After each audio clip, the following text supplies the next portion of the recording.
This 2009 Honda Ridgeline has a really bad shake between 60 and 70 kilometers an hour. For today's tech tip, we're talking about vibrations. So I test drove the vehicle and I did notice that the vibration was present between 60 and 70. It's already had the tires balanced, it's already had an alignment, everything seems all right, the brakes are in good shape. This is the drive shaft for the four-wheel drive system that goes from the front of the vehicle to the rear end of the vehicle. So this is the new drive shaft installed in the vehicle. Now if we go to look at the old drive shaft, we can see where it's failed. See if you look in.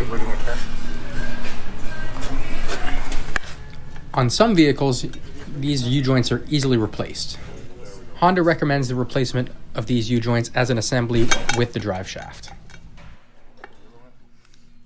Use this sound too. This side here is completely seized solid in one direction. In the other direction, it's very, very difficult to move. At this point, all the grease has gone out of the joint. It's rusted out on the inside, and it's just bound up, and there's nothing we can do about this. This is Jonathan from All About Imports. Catch you next week.